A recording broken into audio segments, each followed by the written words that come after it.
ഉത്തർപ്രദേശിൽ നിന്ന് കേൾക്കുന്ന വാർത്തയ്ക്ക് വർഗീയ സ്വഭാവം വളരെ കൂടുതലാണ്. അത് അങ്ങനെ വർഗീയമായിട്ടുള്ള ഒരു കലാപത്തിൻ്റെ പ്രശ്നമാണ്. ഐ ലവ് മുഹമ്മദ് എന്ന് പറഞ്ഞിട്ട് കുറേ ആളുകൾ വഴിയിലിറങ്ങുക, പ്രശ്നങ്ങളുണ്ടാക്കുക. ആ പ്രശ്നങ്ങളെ അടിച്ചമർത്തും, സ്വാഭാവികമാണ്. ഒന്ന് യോഗി ആദിത്യനാഥ് എന്ന് പറഞ്ഞാൽ വളരെ സ്വേച്ഛാധിപത്യപരമായ ഈ കാര്യങ്ങളിൽ കാണുന്ന ആളും വർഗീയമായിട്ട് കാണുന്ന ഒരാളാണ്. അവിടെ വിട്ടുവീഴ്ചകളൊന്നുമില്ല. കൃത്യമായിട്ട് ഇതാണ് എൻ്റെ നിലപാട്, ഈ വർഗീയത തന്നെയാണ് നിലപാട് എന്ന് പറഞ്ഞിട്ട് പ്രവർത്തിക്കുന്ന ഒരാളാണ്. അതല്ലാണ്ട് വെറുതെ ഒളിച്ചെളിയൊന്നും അതിനകത്തിൽ. ഹിന്ദുത്വ രാഷ്ട്രീയത്തിൻ്റെ ശക്തനായിട്ടുള്ള വക്താവ് കൂടിയാണ് അദ്ദേഹം. ആ രാഷ്ട്രീയമാണ് അവിടെ നടപ്പിലാക്കപ്പെടുന്നത്.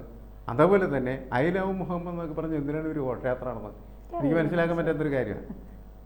പ്രക്ഷോഭത്തിന് ഇപ്പോൾ പല സ്ഥലങ്ങളിലും, ബംഗ്ലാദേശിൽ പോലും ഒരു പ്രക്ഷോഭം നടത്തിയ സമയത്ത് ജമാഅത്തെ ഇസ്ലാമി അതിനകത്ത് ഉണ്ടായിരുന്നെങ്കിൽ പോലും അവർ മുന്നോട്ട് വെച്ചത് അവരുടെ ജനങ്ങളുടെ പ്രശ്നങ്ങളാണ്. ജനങ്ങളുടെ പ്രശ്നങ്ങൾ വെച്ചിട്ട് പ്രക്ഷോഭം നടത്തുന്നു. നേപ്പാളിലെ പ്രശ്നം അത് തന്നെയാണ്. ജനങ്ങളുടെ വിഷയങ്ങൾ മുന്നോട്ട് വെച്ചിട്ട് പ്രക്ഷോഭം നടത്തുന്നു എന്നുള്ളത്. ഇവിടെ ഐ ലവ് മുഹമ്മദിൽ എന്ത് ജനകീയ പ്രശ്നമാണ്? ഒരു പ്രശ്നവും അങ്ങനെ അവരതിൻ്റെ അകത്ത് കാണുന്നില്ല.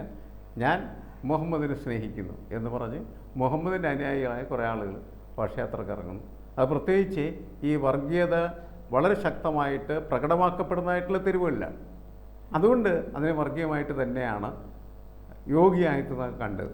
കാരണം യോഗി ആദിത്യനാഥിനെ സംബന്ധിച്ചിടത്തോളം അതിൻ്റെ കാഴ്ചപ്പാട് അങ്ങനെ മാത്രമേ ഉള്ളൂ. അത് അദ്ദേഹം നിർവഹിക്കുന്നു. അത് തെറ്റും ശരിയും ആകുന്നത് എങ്ങനെയാണെന്ന് വെച്ചാൽ അതിൽ പ്രതിപാദിക്കപ്പെടുന്ന ആളുകൾ. നേരത്തെ വളരെ ശക്തമായിട്ട് ഞാൻ തന്നെ യോഗി ആദിത്യനെ എതിർത്തിരുന്നൊരു കാര്യമുണ്ട്. എന്താണ്? ന്യൂനപക്ഷങ്ങൾ താമസിക്കുന്ന വീടുകൾ, ഫ്ലാറ്റുകൾ, അതുപോലെ കെട്ടിടങ്ങൾ ഒക്കെ തന്നെ JCB വെച്ച് ഇടിച്ച് പൊളിച്ച് കളയും. അതൊരു JCB പൊളിറ്റിക്സാണ്. ആ JCB പൊളിറ്റിക്സിനെ ഹൈക്കോടതി വരെയും അവസാനം അതിശക്തമായിട്ട് എതിർക്കുന്ന തലത്തിലേക്ക് എത്തും. ഇവിടെ പക്ഷേ എനിക്ക് തോന്നുന്ന അത്തരത്തിലുള്ളൊരു വിഷയങ്ങളിലേക്ക് കിടക്കാനുള്ള സാധ്യത കുറവാണ്.